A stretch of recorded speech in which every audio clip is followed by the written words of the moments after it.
Hi there, Sanbonani Molweni. Welcome to Faith's channel. If you're here, please subscribe before the end of the video. Ngiyaxolisa guys ukuthi kusebusuku kodwa ngizonixoxela ke le ndaba ngokuthwala. Yazi ukuthi ivusobani le ndaba ivuso Gogo Skhotheni. Yazi ukuthi uGogo Skhotheni utheni? Uthi uGogo Skhotheni endumbeni yakhe enye bangakhuluma iphutha kuyabanda kakhulu.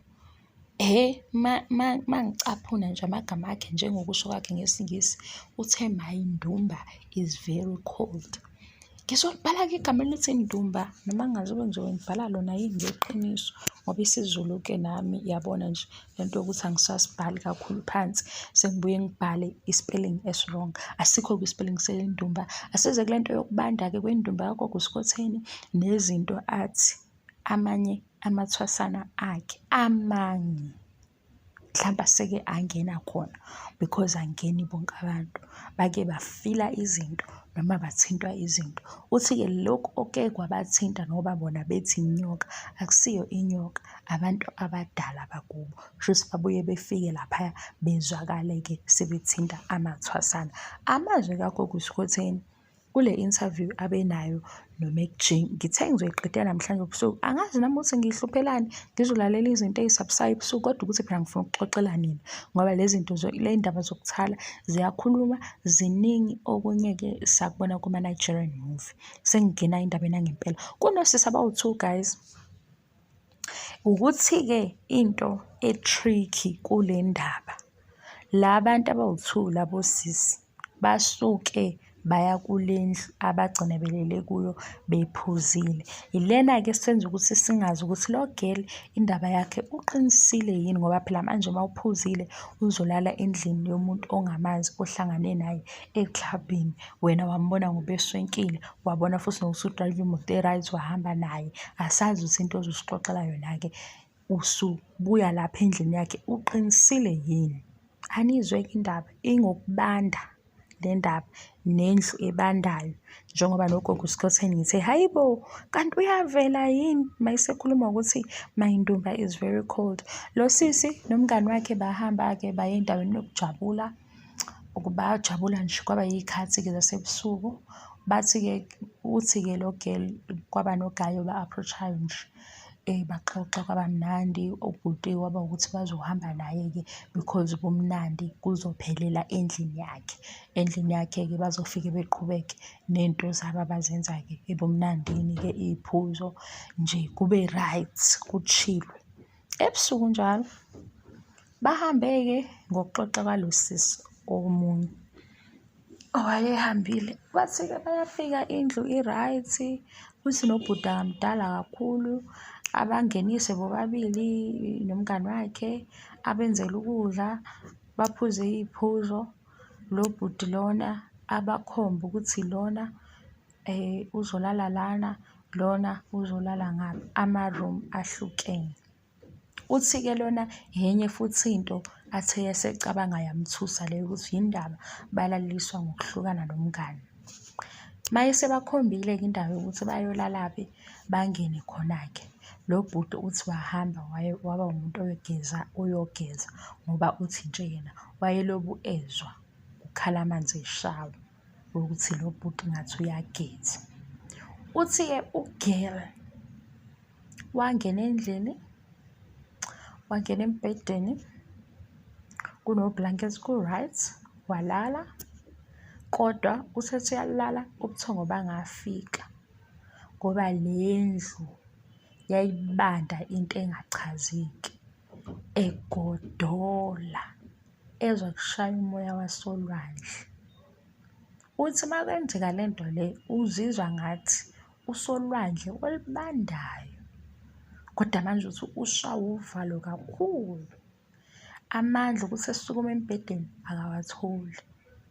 Manje guys umuntu lona owayesuke ebumnandini wahamba nolo bhuti.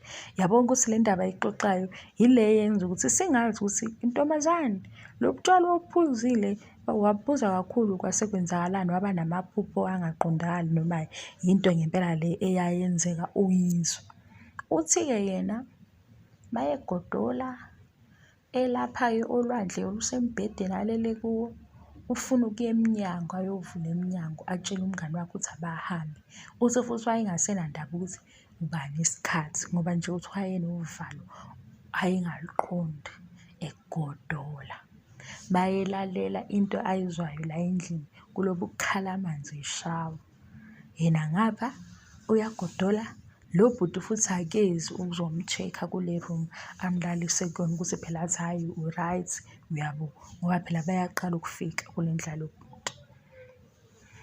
Uthi-ke akazi ukuthi kwagcina kwenzakaleni ngoba phela uthi walala kulolu lwandle lakhe, wabhukuda ulwandle kwaze kwaba sekuseni. Wase-ke ekuseni kuyila evuka khona babona-ke nalaba sebesendlini nomngani wakhe-ke embona nalo bhuti. Uthi-ke esikhundleni sokuthi atshele lo bhuti ukuthi khona into ade eyizwa laphaya ebusuku, leya ndle iyabanda ngale ndlela angayazi, wavele washawa uvalo, wasaba ukuxoxela lo bhuti umnikazi wendlu. Kwaba ukuthi-ke nje yena nomngani akasafuni nokuthi baze badle i-breakfast kule ndlu, abavele bahambe. Uthi nakhona futhi uma ebheka umngani wakhe uyambona ukuthi hhayi umngani wakhe ngathi akanankinga ngoba umngani wakhe wayesafuna ukuthi bethi ukuchitha esinye isikhathi. Wathi yena hhayi asihambe ukuze phela-ke athole ithuba lokubuza umngani ukuthi ulale kanjani. Hhayi-ke uthi kwenzeke-ke behambe nomngani wakhe bayabuyela endlini, ahambe futhi uthi ngoba naye wayengafuni ukuthusa umngani wakhe ngoba akazi ukuthi lento le uzoyithatha kanjani or nomngani wakhe mhlawumbe uzoyitshela ukuthi hhayi wena ubusudakwe kakhulu izinto ey'njalo. Bafike-ke endlini, mase befika endlini seyambuza umngani wakhe ukuthi ulale kanjani. Athi umngani hhayi bo mina ngilale kahle, wena ulale kanjani. Uthi ugeli achazele umngani wakhe nje wavele wamangala. Uthi futhi wayebona ukuthi akamkholwa lento ayixoxayo ngoba phela umngani wakhe uthi yena ulale zwi kwaze kwasa ekuseni akazwanga lutho nje. Ayikho futhi nento ayisolayo, naloya bhuti futhi akamsoli ngalutho. Lona uthi-ke mina ebusuku bengizama ukusukuma la embhedeni ade ngilele kuwo ngithi ngiyovula umnyango ukuze mina nawe sibaleke ngoba khona into ebiyenzeka kule room ebengilele kuyo, kodwa angikwazi ukuyichaza ngoba nje bengisolwandle kodwa ngisembhedeni. Hhayi-ke uthi-ke naye yabo nje engazi ukuthi ngempela into ethini, umngani wakhe yena aphume nento yokuthi okungenani mayesola ukuthi khona into engekho right akahambe eye kubantu ababonayo. Lona wathi yena uyayisaba into enabantu ababonayo ngoba vele into angayijwayele uyasaba nje, kodwa into azoyenza uzoqina emkhulekweni. Uthi-ke mase bexoxela omunye omdala kunabo, wathi kulo geli wena wo-R5 wo-R2 balento elaphaya kule room obulele kuyona. Yini-ke o-R5 no-R2? Kuthiwa kulezi ziba lezi kuba khona izinto ezaziwayo abantu abazaziyo banokufaka imali lecwebezelayo, kodwa kuthiwa laba banazo abahlala nazo endlini ezinye zazo-ke okusho ukuthi khona uhlobo olabantu noma losisi elubakhothayo ngoba phela sesizwe nalapha ku-YouTube ethu bekhuluma osisi bethi inyoka yangikhotha, sethi hawu. Kodwa nakhu-ke nje uyakhuluma thina sizwa kuthiwa umuntu owakhothwa inyoka nowayibonayo uyaphanjwa nolowo mqondo. Kodwa-ke phela sibuye sizwe kuthiwe-ke abantu abafani, abanye ba-strong kakhulu, abanye-ke banabantu bakubo abanzima-ke ababalelayo. Mina-ke ngithi ake sibabazeni ukuthi kuthiwa kunendlu ebanda salwandle samfula. Nogogo Skhotheni uthi unendumba ebandayo kakhulu, and le ndumba lena kufika nomkhulu nogogo bethinte amathwasana akhe amanye, hhayi wonke ake angena laphaya ngoba angeni noma ubani. Aphinde futhi athi hayi babo, aphinde futhi athi kuhlala imali. Kanti kule ntombazane lena kuthiwa yona yayiwu-R2 ngaleso sikhathi ibhukuda olwandle. Labo R2 okuthiwa nje kufuneka ecwebezelayo imali, ngoba le mali le iyazi le nto le ukuthi njengoba inika lo R2 okucwebezelayo izokwenza njani yona. Mina ngithi-ke nangapha-ke futhi hhayi ngasekhaya ngqo, kodwa hhayi ngasekhaya ngqo, kodwa ikhona indawo nakhona okuthiwa khona-ke kwakuyabelungu ababezofaka le mali kudala, ngoba phela nathi siyaxoxeka ukuthi nje kuthiwa abakubona lokho bababona labo belungu bebaningi. Kuthiwa futhi labo belungu lobo kwakungasiwo nje abelungu labo esesibabone nabo ukuthi hhayi cha lona-ke shame uyayifanela nathi. Kuthiwa abelungu ababonakalayo ukuthi olunye uhlobo lolu, kuthiwa bayahamba-ke baye kuleyo ndawo leyo enamanzi, leso siziba leso. Kuthiwa uma kungaqondakali ukuthi labelungu yini ndaba beye esizibeni, babeyofaka labo R2 phansi. Nakhona ukuthi babafaka kanjani akwaziwe, yabo ukuthi iy'ndaba ey'xoxwayo zonke lezo. So manje-ke kuthiwa-ke uma phela ngoba lezi zinto zihlala emanzini, nendlu ezihlala kuyo iba simo samfula salwandle, yindlu nje engathi injalo. Ngoba lo gele uyaxoxa ukuthi yena wayegodola kodwa esembhedeni, ethi futhi ezwe emzimbeni wakhe ukuthi engathi usolwandle, kodwa ukwi-bedroom yakulo bhuti. Abamtholephi ebumnandini. Into embi ukuthi yena phela manje ebumnandini uhambe ewumuntu ophuzile. Akusaziwa-ke manje ukuthi sekukhuluma yena lento ayikhulumayo uyizwe ngempela noma ubesexakwe izinto ay'phuzile waphupha amaphupho angaqondakali, ngoba nangu umngani ulalile yena kwasekuseni. Wasethi-ke lo muntu-ke omdala umngani naye ngoba elale nje wangezwa twi yile nto, iyamshushuzela walala yase iyadila-ke nalo obeze kuyona. Ngathi mina wema kufanele-ke bakuthi abantu bengahambi nabantu abangabazi ababathola emaklabhini. Kodwa-ke sizothini ngoba phela kuzothiwa simncisha amabhegi, lamabhegi anilanda emaklabhini, kuzothiwa thina siyavala ukuthi ningatholi ibhegi. Hawu, bekukulo nyaka nje ngithola ukuthi kanti ibhegi umuntu. Kuthiwa-ke securing the bag. Hayibo, ibhegi umuntu. Hhayi umuntu nje onemali noney'moto nje ey'balekayo, mhlampe zithi 1, 2, 3, 4, 5 ibhegi-ke leyo. Futhi lowo muntu lowo naye uba umuntu oba umuntu ozoba nemali akunika yona every month. Ngathi mina kanti siphila e-South Africa enjani? Kuthiwa kunjena-ke nje e-South Africa. Kodwa-ke phela-ke abakwenzayo-ke bayaye bethi-ke bona isizathu sokuthi unebhegi ingoba muhle kakhulu.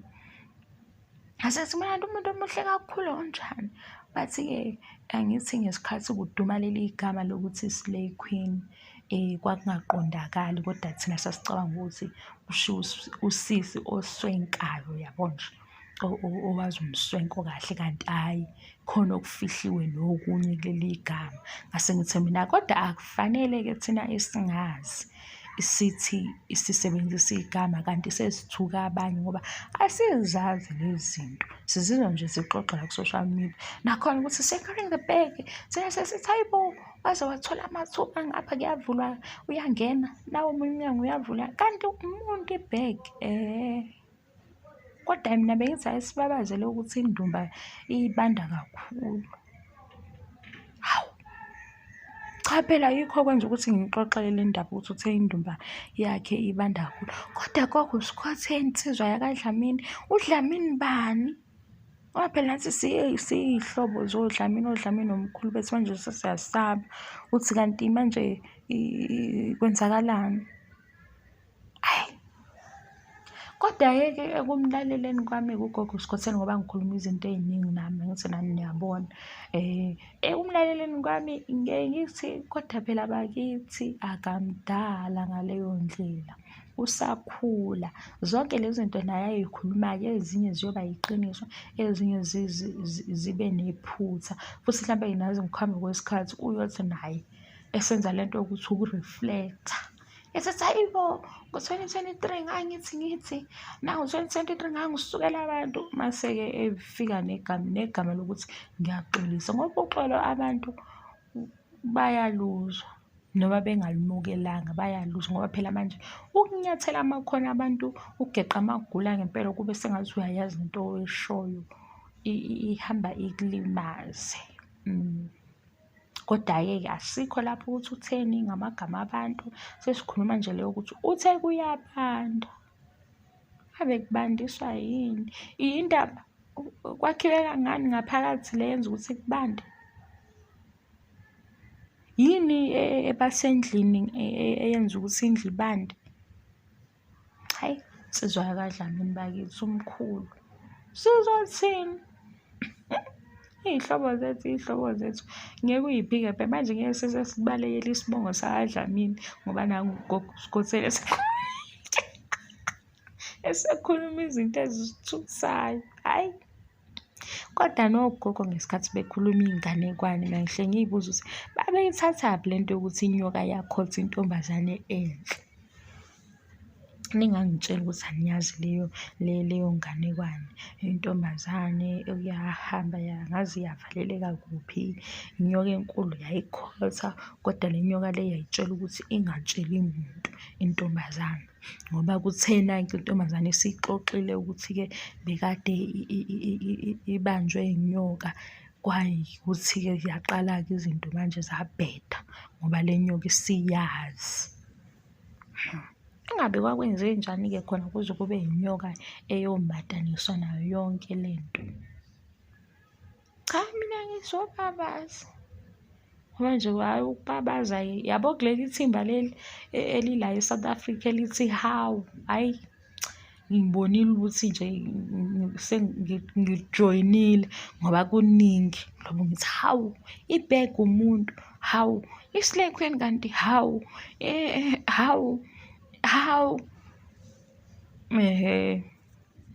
hawu udokotela akusiwo udokotela, hawu usangoma ubuye uy'memezele, hawu ukugida ubuye uy'sukele uy'dlalele ngendlela othandayo ngayo, hhayi ukuthi usuke usu-control-wa umoya osuke hawu uyayisukela le nto, hawu khona abakufisayo ukwenza ngenkani bengenakho, hawu ngikulelo thimba nje.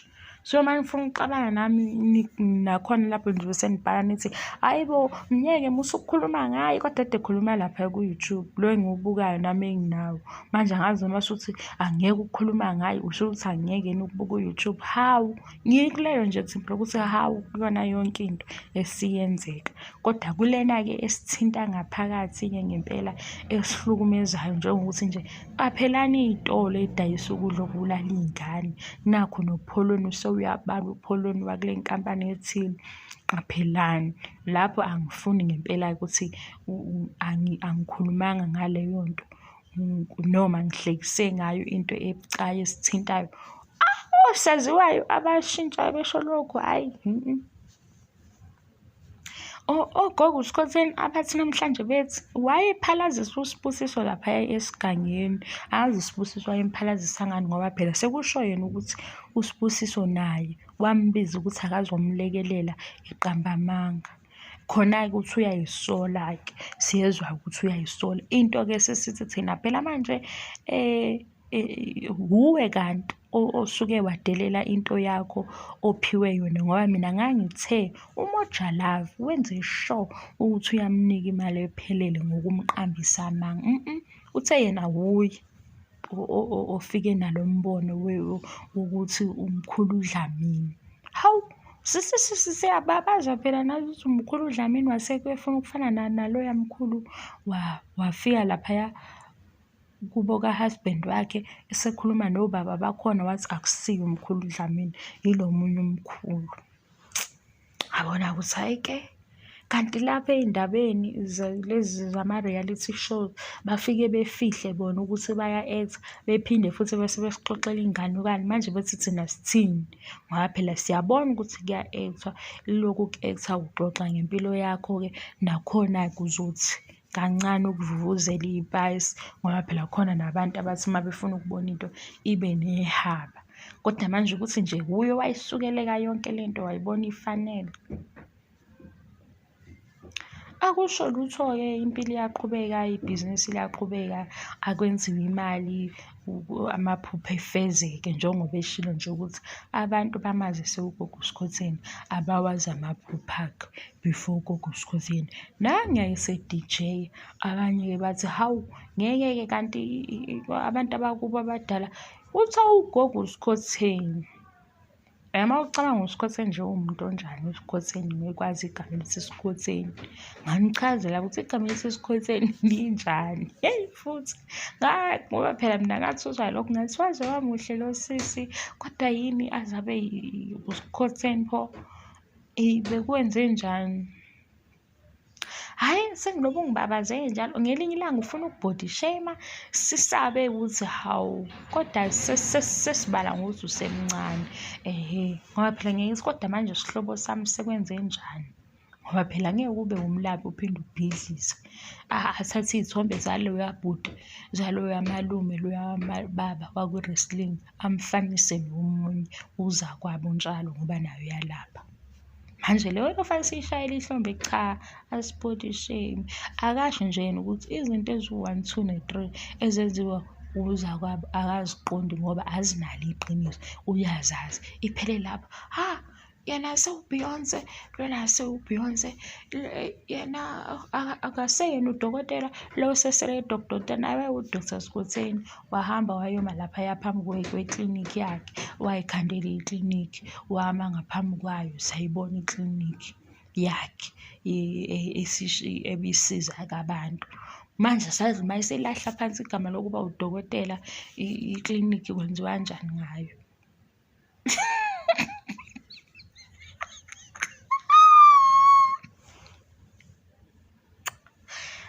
Babo, nina, hhayi, mina angisazi nje kuyimanje insizwa kaDlamini ukuthi usekhompitha no-Dr. Mateo yini lento aseyenza. Ngoba phela manje abanye baze bathi khona othena uyaqala isangoma esikhuluma i-English njengoGogo Skhotheni. Awusiyena wase-South Africa wena usho lokhu. Yeyi, angizazi kanti izangoma nibona oGogo Skhotheni ngoba bedumile bona, benama-followers amaningi. Angazi ukuthi-ke ngizokwenze njani, ubone labaya, yeyi, iy'fundiswa. And lona omunye ave ngimthanda, kanawo umsindo, ney'ndawo abizwa kuzona, ubizwa ezoluleka. Futhi into isikhathi esiningi ngathi ulwela amalungelo abantu abanobizo, kodwa manje kube sengathi bayacindezeleka kuma-workplaces ngoba nakhu belandela iy'nto zabo ey'qondene namasiko. So ngiyaye ngimlalele izinto ngiyaye ngiy'buke izinto ay'bhalayo, ngiphinde ngilalele futhi nezinto a-engage kuzo ngoba isikhathi esiningi akekho laphaya expose ngobani bani. Ulapho nje ukuthi abantu abafundiswe ngalokhu nalokhu, nawo-mental health iyathinta-ke izinto ukuthi okunye kuhamba lana lana, nokuhlukumezeka nje kwabantu. Manje-ke ngisho uma uzothi wena uqala isangoma esikhuluma i-English ukuthi wazi uGogo Skhotheni no-Dr. Maweni, awuzazi ezinye izangoma. Nakhona-ke esithola thina ukuthi phela-ke thina abanye bethu asingeke sizenze abantu abazi yonke into. Enye sizoyifunda nje koyibhalile sase sayizwa icace ukuthi hawu, besingaze sakunaka lokhu. Nanokuthi futhi siyazama ukuthi siy'fundise izinto ey'hlukahlukene ukuze singay'tholi lapha la sisebenza khona sesicwasa abanye ngoba nakhu ey'sangoma mina ngingasona. So utholakala nje wena beke omunye kabi, usubona ukuthi nje njengoba nisebenza ndawonye yena eyisangoma uzokuthakaza, usunalowo mqondo, kanti yena une-gift le wena ongenayo ngoba vele kubo bathembe yena ngale gift. Suke sekunjalo-ke la siy'thola khona sesilandela izinto ey'khulunywa izangoma ku-social media ngoba senzelani? Nenhlonipho esifisa ukubanika yona sibanike ngendlela efanele ngoba cha, abanye bayacwaswa, abanye bayakuthola ukucwaseka. Nakhona imisebenzi abayisebenza ngokuhlukana ngoba phela abanye banobizo kodwa ukhona umsebenzi abawenzayo. Imisebenzi nje bayasebenza kube wukuthi-ke abanye abakuqondi lokho. Uma-ke babona nje isangoma bacabanga ukuthi hhayi kuthakatha-ke ukwazi-ke njengoba, kanti no, akufani. Suke senzela lokho ngoba omunye mhlampe uzocabanga ukuthi hhayi bo, pho wena ulunguza kuma-page ezangoma ufuna amadliso yini? Hhayi, suke senzela ukuthi sizohlangana nabo, siyahlangana futhi nabo ey'ndaweni ey'ningi, siyasebenzisana nabo ukuthi-ke sazi ukuthi ubani, singamphathi kabi, singagcini sesimdelela noma sesimcwasa, ukuthi silalele-ke omunye uzakwabo ekhuluma la ku-social media ebeka ukuze singazitholi nathi sesihlukumeza lo onesipho esingasazi, sesimkhulumisa kabi noma sesimbheka kabi, kanti cha, axatshene yijeni yakhe naye, yabo. Ekugcineni-ke kwakho konke-ke bengithi nje ake nibabaze ukuthi kunezindlu ey'bandayo. Hhayi, ngisathi ngilale mina angifuni ukuphupha kabi. Ngiyivale-ke le video-ke. Ngibonge kakhulu i-support. Thank you, bye.